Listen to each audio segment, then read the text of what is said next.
On an ultramarathon, you need to eat, but how much should you eat? Let's take a look.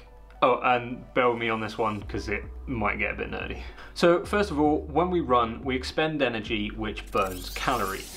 So typically a runner will burn about 100 calories per mile. Obviously this can depend on your weight, fitness, the terrain and how hard you're pushing, but 100 calories per mile is a really good place to start. So if we're burning 100 calories per mile, just eat 100 calories per mile and be done with it, right? Well, no, not really. That's not how it works. So the reason this doesn't work is because our bodies can't use these calories that we put in.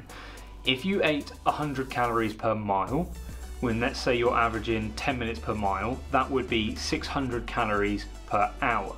But our bodies can't process 600 calories per hour. They can only do about 240, and that's at the absolute maximum. Most people are around 140 to 180. For myself, I try to stick to 150 calories per hour. So this is really important. Let's say you did consume 600 calories per hour, and your metabolism is at the top end, so you can absorb 240 calories per hour. This means that there's still 360 calories left over that your body just can't use until the next hour.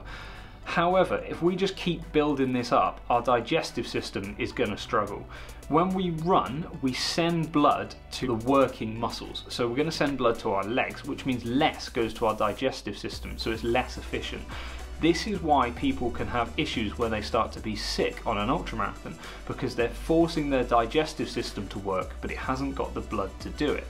So when we cram all this stuff in, we create a bottleneck, and there's only one way for it to get out, and that's to come back up. So this is where little and often comes in. So let's say you have a bar. If this bar is 220 calories, and we divided it into quarters, that means each quarter has 55 calories in it.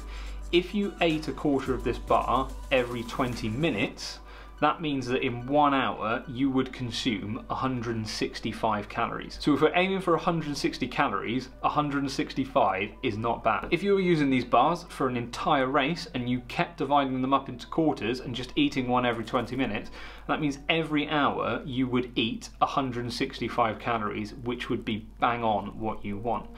The reason we do this is because we want to replenish our calories, not replace them. This means that we just keep it ticking over without creating a bottleneck. And this is because our body has fat reserves that it can tap into. So 1 kilogram of fat has roughly 7,700 calories in it, and our body can use these calories as energy. Let's take a really extreme example of an athlete who weighs 55 kilograms and is at 5% body fat. This means that they have 2.75 kilograms worth of fat on them. That's minuscule. But even that person with 2.75 kilograms of fat, they still have 21,175 calories in reserve in their body.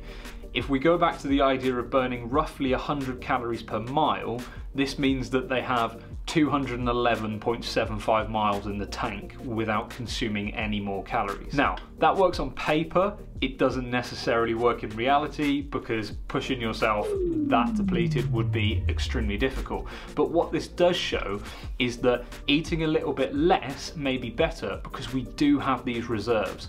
And that's an extreme example, being at 5% body fat at 55 kilograms. Most of us are more than that. So one other thing to consider is what you're drinking. This is really important, because obviously we can consume food, we can have flapjacks at aid station, bananas, Mars bars, the gels we have, but it's really important to think about drinks as well. If you consume a carbohydrate drink, this will also have calories in, and you need to factor these in, because this will add to the amount that you can absorb. If you have 200 calories of a carb drink and your body absorbs them, and then you take a bar on top of that, you're still creating that bottleneck in your stomach. Things like Pepsi can really help with sort of stomach ache on an ultramarathon, but remember, it does have some calories in it, so it's really important just to keep an eye out on this. So we then have this idea of too much versus too little, and I think too little is the better way to go, because if you're eating slightly less than what your body needs, you can always add more. And that's not a terrible thing, you just get to eat a little bit more, everyone sort of loves that. However, the other way is a little bit less pleasant, because if you eat far too much and your body can't absorb it and can't digest it, there's only one way that's coming back up, and it's not going to be pleasant. Also, you find that in an ultramarathon, some people do end up consuming less because you just don't have the appetite as you go further and further. So some of you might be thinking, but hold on, if I don't eat enough, I'm just going to bonk.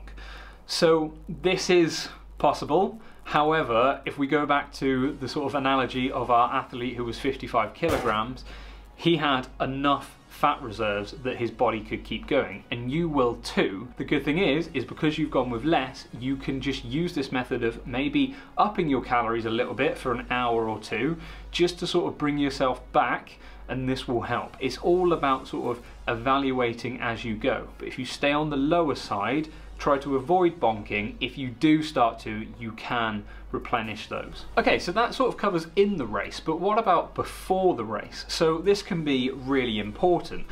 One thing that I do is I try to eat a meal that is roughly 600 calories before the race, and I try to do it 3 hours before, because as I said, I absorb roughly 160 calories per hour.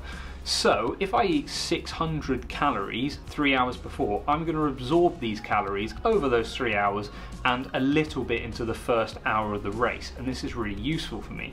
But one thing you might want to consider is actually what's better, the 600 calories beforehand or an extra 90 minutes of sleep. In your case, it might be the sleep. For me, I prefer to get up and sort of wake myself up slowly, because I find it much easier to go into a race like that. But for you, you may be better to have an extra 90 minutes to 2 hours in bed. And then we have after the race. Now, the race is done, you've smashed it, you've done an awesome achievement, so fill your boots, go for it.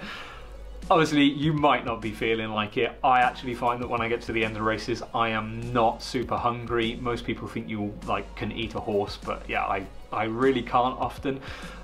One thing to be really careful of when you get to the end of the race is the amount of water you consume. You might be incredibly thirsty and just want to take on loads of water, but just be really careful with this, because too much water can be very damaging to us, and also you can massively deplete yourself of electrolytes. So just make sure you don't overhydrate. Try to get a few electrolytes in and maybe some salt. That will really help. But yeah, just celebrate your achievement and maybe get a burger or something. You'll enjoy it. Okay, so we went pretty deep there. There was quite a lot of information, but I hope that's really helped you out going into your next ultramarathon. If you have any strategies of how you like to eat on a marathon, or even what you like to eat, please drop it in the comments below. If you'd like to know what to eat when you're on an ultramarathon, you can click on this video up here, and YouTube thinks that you might like this video down here. It's totally up to you. Thank you very much for watching. Please like the video, subscribe, and hit the bell to be notified of when I upload. I'll see you in the next one.